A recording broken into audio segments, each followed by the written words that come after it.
Pemirsa, keberadaan tambang di kawasan Raja Ampat, Papua Barat Daya seolah menunjukkan bahwa negara kalah dengan kepentingan korporasi dan meminggirkan kepentingan rakyat. Betapa tidak, pemerintah rela menerbitkan sejumlah izin usaha pertambangan atau IUP di wilayah yang sebetulnya merupakan kawasan konservasi.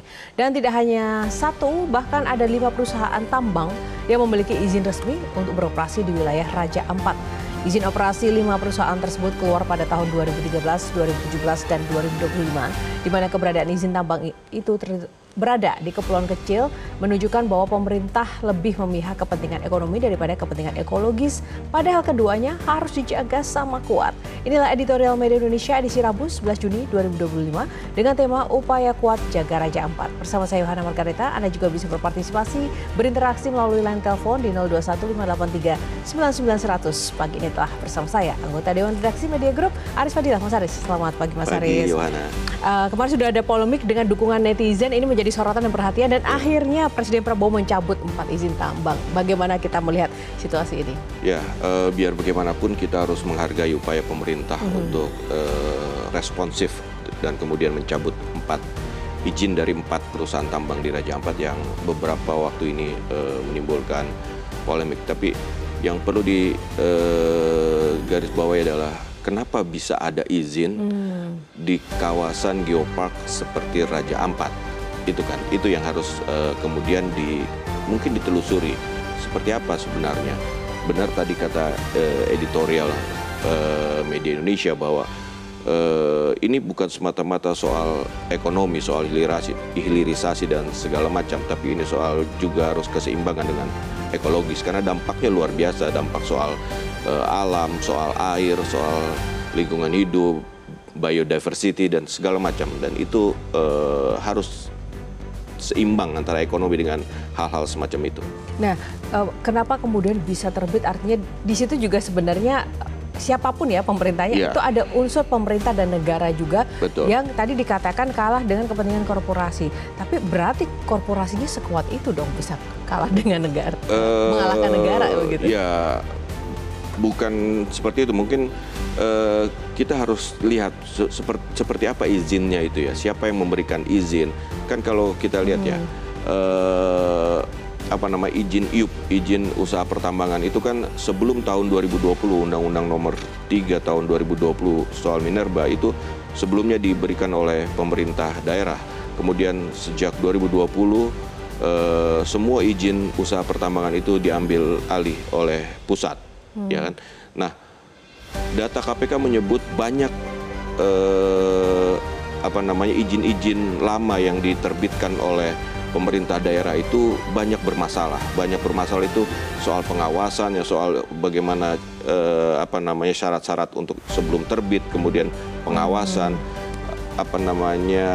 izin analisa dampak lingkungan dan segala macam. Nah, itu yang harus dibenahi dan mungkin masih banyak itu izin usaha tambang yang dikeluarkan oleh pemerintah daerah sebelum 2020 yang memang harus dirapikan oleh pemerintah pusat saat ini. Ya, semoga ini menjadi pintu gerbang menuju ke situ ya, ini Mas harus Aris, jadi ya? momentum untuk kemudian kita lebih bijak dalam mengelola tambang. Kita paham bahwa negara kita adalah kaya akan sumber daya alam, dan itu amanat undang-undang itu perlu digunakan untuk kemaslahatan, untuk kemakmuran rakyat, tapi juga harus dilihat keseimbangannya dengan ekologis dan lingkungan.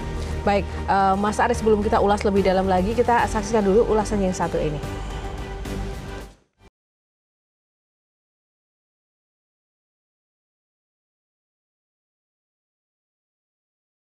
Upaya kuat jaga Raja Ampat.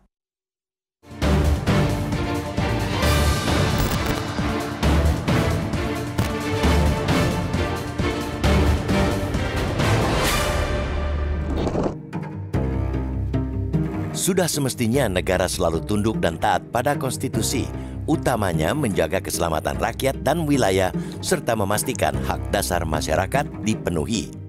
Tidak ada alasan apapun untuk membenarkan bahwa negara boleh tunduk pada kepentingan yang lain, termasuk kepentingan korporasi dan meminggirkan kepentingan rakyat.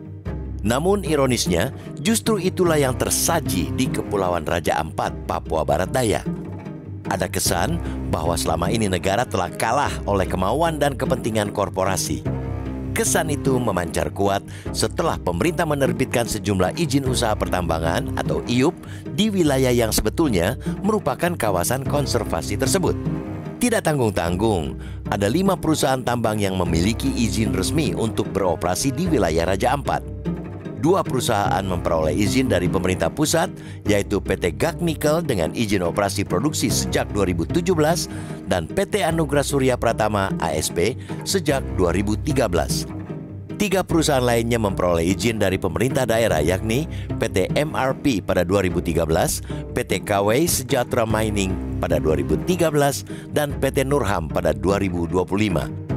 Hal tersebut semakin menjadi polemik karena aktivitas penambangan di Raja Ampat terjadi di pulau-pulau kecil.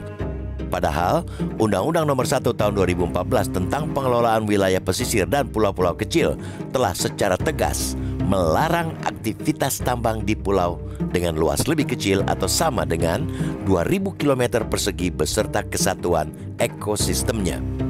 Atas nama apapun, termasuk atas nama hilirisasi dan investasi, seharusnya pemerintah tidak boleh serampangan mengeluarkan izin tambang di wilayah yang memenuhi kriteria dalam regulasi tersebut. Terlebih, bila wilayah itu merupakan kawasan konservasi serta memiliki kepentingan sosial dan ekologis yang tinggi seperti Raja Ampat. Keindahan alam dan biodiversitas Raja Ampat yang sudah memiliki ikon pariwisata dunia sepatutnya dijaga dan dirawat dengan perspektif pelestarian lingkungan, bukan dengan membukanya lebar-lebar untuk dieksploitasi melalui aktivitas pertambangan. Lagi pula sudah bukan menjadi rahasia lagi, banyak praktek tambang yang abai terhadap regulasi perlindungan lingkungan. Meskipun boleh dibilang cukup terlambat, kita layak mengapresiasi keputusan pemerintah yang akhirnya mencabut 4 IUP di Raja Ampat tersebut. Keputusan itu diambil Presiden Prabowo Subianto dalam rapat terbatas Senin 9 Juni lalu setelah isu dan pemberitaan soal penambangan nikel di Raja Ampat tersebut mencuat di perbincangan publik. Selain strategi sebagai titik balik penguatan tata kelola sumber daya alam di Indonesia, keputusan penghentian operasi 4 perusahaan tambang itu juga menjadi upaya penting menuju perlindungan ekosistem dan ruang-ruang hidup masyarakat di Raja Ampat. Hilirisasi nikel memang penting dalam kerangka pertumbuhan ekonomi, juga penciptaan lapangan kerja. Tetapi, semua pihak juga mesti sadar dan paham bahwa Raja Ampat dan kawasan konservasi lainnya tidak bisa diperlakukan seperti wilayah pertambangan biasa. Kita juga berharap keputusan pemerintah ini bukan sekadar langkah reaktif yang diambil lantaran isu soal penambangan Raja Ampat sedang jadi sorotan publik. Pemerintah kiranya perlu memastikan bahwa ini adalah awal dari langkah besar penyelamatan lingkungan dengan mengedepankan prinsip keadilan ekologis dan perlindungan masyarakat. Pada saat yang sama, kita mesti terus mendorong pemerintah untuk mengevaluasi izin-izin pertambangan lain yang juga berpotensi merusak lingkungan. Selama ini banyak dugaan, terutama dari kalangan aktivis lingkungan, bahwa izin tambang nikel di pulau-pulau kecil di wilayah lain di Indonesia Timur juga menimbulkan kerusakan ekologis dan menepikan masyarakat sekitar. Saat inilah momentumnya bila pemerintah ingin mengubah logika kebijakan yang selama ini cenderung pro-ekonomi menjadi lebih seimbang antara kepentingan ekonomi dan kepentingan ekologis. Sekali lagi, negara tak boleh takluk. Pemerintah harus konsisten bersikap tegas menindak pengusaha yang tidak taat regulasi pelestarian alam.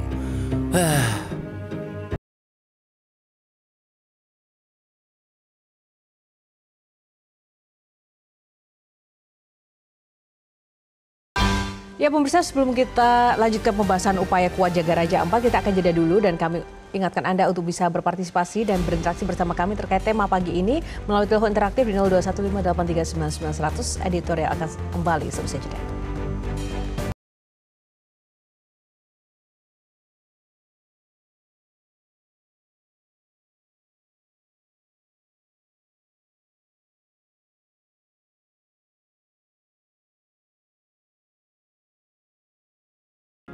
Media Indonesia mengajak Anda untuk mengakses fitur premium e-paper.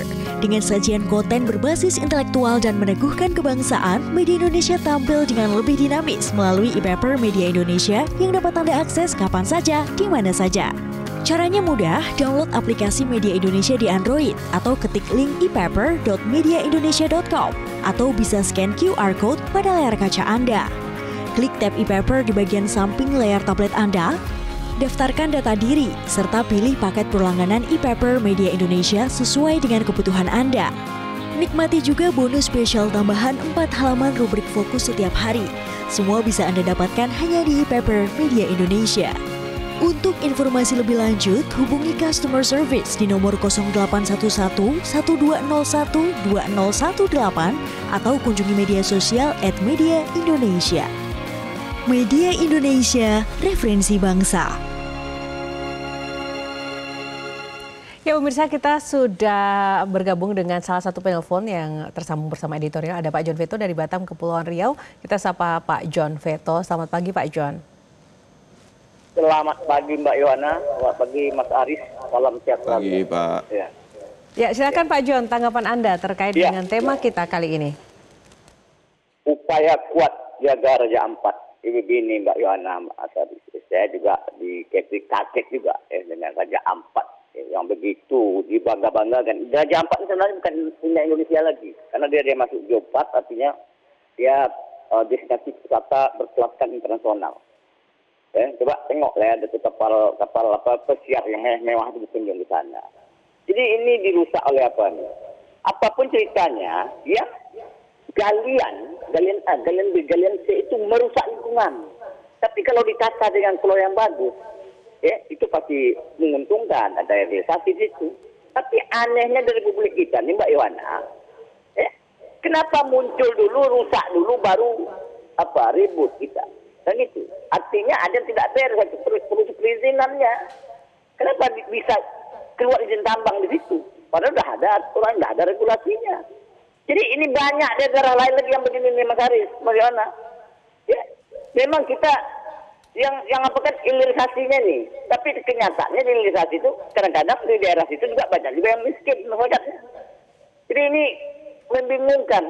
Tapi apapun ceritanya, yang tambang itu tidak merusak.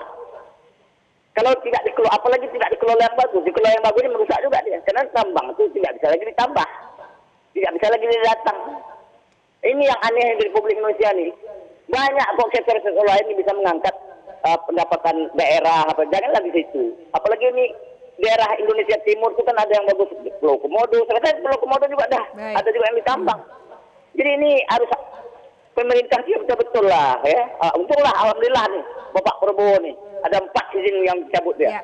Seharusnya 5 itu dicabut. Apresiasi untuk pemerintah ya Pak ya? Ya, apresiasi. Ya, mudah-mudahan yang lain juga begitu juga. Terima kasih Pak John. Terima kasih banyak.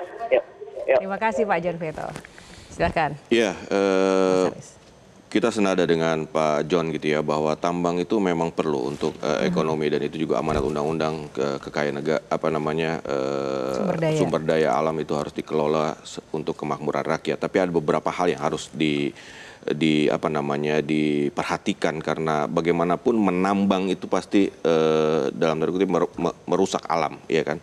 Berarti tata kelolanya ya harus transparan. Tata kelola transparan itu berarti akuntabel, izinnya harus benar, keterlibatan pemberdayaan masyarakat lokal, penggunaan teknologinya, ramah lingkungan misalnya, atau terus zonasinya. Nah di Raja Ampat ini kan persoalannya zonasinya. Apakah memang boleh menambang di kawasan geopark dan pulau-pulau kecil? Tadi kita dengar bahwa ada undang-undang yang menyebut bahwa 2.000 km persegi itu tidak boleh ditambang, pulau dengan luas gitu. Analisa dampak lingkungannya, mekanisme benefit sharing. Benefit sharing itu artinya apakah tambang itu membawa manfaat bagi masyarakat sekitarnya. Jangan juga hanya segelintir elit yang merasakan. Kita pernah dengar bahwa ada suatu daerah penghasil minyak tapi BBM harus antri. Itu kan ada yang salah berarti di situ. Terus exit strateginya, reklamasi ketika penambangan sudah selesai itu kan harus dikembalikan, ditanam kembali atau bagaimana caranya supaya itu kembali menjadi hutan, misalnya kalau yang ditambang itu daerah hutan. Dan tentu penegakan hukum itu penting. Ketika ada yang melanggar harus ditegakkan hukum, dihukum seadil-adilnya. Nah, Penegakan hukum yang seadil-adilnya dan transparansi. Jadi apa yang memang benar-benar harus dievaluasi agar ke depan ini tidak menjadi kucing-kucingan atau colong-colongan, nyatanya sudah ada aturan dan tetap dilaksanakan. Betul. Itu tadi yang kita sebut bahwa dari hulu sampai hilirnya harus benar-benar diperhatikan, karena ini alam gitu loh, alam yang kita ambil manfaatnya, tapi kan tidak boleh merusak karena itu akan berdampak kepada anak cucu kita di kemudian hari. Berarti izinnya harus benar. Bagaimana izinnya itu dikeluarkan, analisis dampak lingkungannya, terus apa teknologinya, siapa yang mengerjakan, bagaimana itu dampak kepada masyarakat, itu yang harus benar-benar diteliti. Dan sekarang semua IUP itu ada di tangan pemerintah pusat, berarti pemerintah pusat harus bisa mengawasi itu semua, dari hulu sampai hilir, sampai dengan nanti misalnya tambang itu berapa tahun, setelah ditambang itu akan dijadikan apa, akan dibuat seperti apa, itu harus jelas di awal. Ya. Harus jelas di awal. Dan begini, Mas Haris, yang menarik sebenarnya adalah karena ini menjadi perhatian karena netizen ya, karena para aktivis. Nah, kita ini yang baru ketahuan, belum lagi mungkin nanti ada banyak hal yang mungkin masih harus menjadi perhatian bersama. Kita akan ulas bagaimana kemudian pemerintah juga harus tetap siap, tidak harus menunggu rusak dulu seperti Pak John Veto tadi katakan, rusak dulu baru ketahuan begitu ya. Kita akan jeda dulu sesaat lagi. Editorial akan kembali.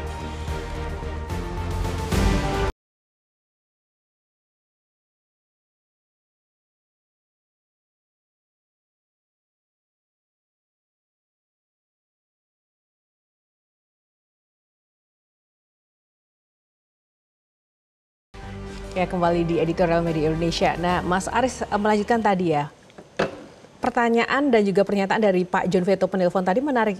Jangan ketika rusak baru ketahuan, jangan ketika mungkin ada netizen juga baru kemudian berbondong-bondong menjadi sorotan. Nah, ini kan kebiasaannya seperti itu. Betul. Memang kemarin itu ramai dulu baru kemudian bereaksi. Sebenarnya ini tadi kita sebut seharusnya bisa menjadi momentum untuk membereskan. Hari ini kita mewarisi ribuan izin tambang yang dikeluarkan oleh pemerintah daerah secara bisa kita bilang serampangan ya. Saya di sini punya data Kementerian SDM menyebut dari lebih dari 6.000 IUP yang pernah terbit, sekitar 40%-nya itu tidak clean and clear. Nah, pemerintah bisa mulai dari sini gitu loh. Warisan IUP dari yang dikeluarkan oleh pemerintah daerah sebelum keluarnya undang-undang tahun 2020 itu bisa disisir. Bahkan salah satu provinsi di Sulawesi menurut data KPK dari 300 IUP yang dikeluarkan oleh pemerintah daerah hanya 2 yang dikatakan clear and clear. Bayangkan sebuah provinsi 300 IUP hanya 2 yang clear and clear. Itu menurut data KPK. Ini bukan sekedar kesalahan administratif, ini merusak hutan, mencemari lingkungan, membuat rakyat kehilangan ruang hidup, ya kan? Sudah saatnya, ini momentum, negara harus bersikap bahwa harus membersihkan izin yang abal-abal dan harus melibatkan masyarakat. Kita harus pastikan bahwa tambang dikelola dengan transparan, dengan benar, bukan untuk segelintir elit, tapi untuk kemaslahatan masyarakat. Ya, kalau tadi kita juga lihat dalam gambar dan videonya itu, pengelolaan tambang yang memang juga harus tepat. Artinya ketika tambang reboisasi itu menjadi hal yang sangat krusial ya Mas, untuk kemudian digalakan oleh para pengusaha tambang juga. Iya, betul. Kan tambang ada jenis-jenisnya gitu, misalnya nikel. Seperti apa sih penambangan nikel, batu bara? Batu bara itu seperti apa sih? Minyak seperti apa? Emas, tembaga itu seperti apa? Teknologinya beda-beda. Dan itu kan yang harus di review ketika izin itu diterbitkan. Sudah benar belum teknologinya? Sudah benar belum? Bagaimana dampak lingkungannya? Bagaimana pencemarannya? Bagaimana perusakan lingkungannya? Bagaimana masyarakat sekitarnya? Berapa jauh dari kehidupan masyarakat atau dari kawasan hutan? Nah, setelah ditambang berapa tahun, itu mau dibuat apa? Bagaimana apa namanya reklamasinya? Ketika itu berbentuk lubang, itu mau diapakan? Begitu. Itu yang harus. Kalau kita lihat ke misalnya ke Bangka Belitung, ke Tambang Timah, kita lihat apa namanya lubang-lubang bekas galian tambang timah itu jadi apa gitu kan. Ya sekarang kita lihat dibuat seperti danau, kemudian jadi pariwisata, ya itu bisa salah satunya. Oke, baik. Dan seperti disampaikan editorial, kita mengapresiasi juga Betul, Presiden kita Prabowo dan apresiasi dan jajaran. mudah-mudahan ini menjadi momentum untuk membereskan iup-iup yang bermasalah itu. Baik, harapan kita bersama dan ekonomi ekologis harus seimbang. Betul sekali Mas Aris, terima kasih ulasannya hari ini. Dan memang pemirsa, negara harus tunduk dan juga taat pada konstitusi, terutama dalam menjaga keselamatan rakyat dan wilayah. Tidak ada alasan apapun untuk membenarkan bahwa negara boleh tunduk pada kepentingan yang lain, termasuk kepentingan korporasi dan juga meminggirkan kepentingan rakyat. Keberadaan tambang di kawasan konservasi Raja Ampat sudah jelas merugikan kepentingan rakyat serta merusak ekologi. Karenanya tidak ada pilihan lain dicabut izinnya dan juga dihentikan sepenuhnya. Inilah editorial untuk hari ini. Mewakili tim yang bertugas, saya Yohana Margareta undur diri. Selamat pagi, sampai jumpa. Semangat selalu.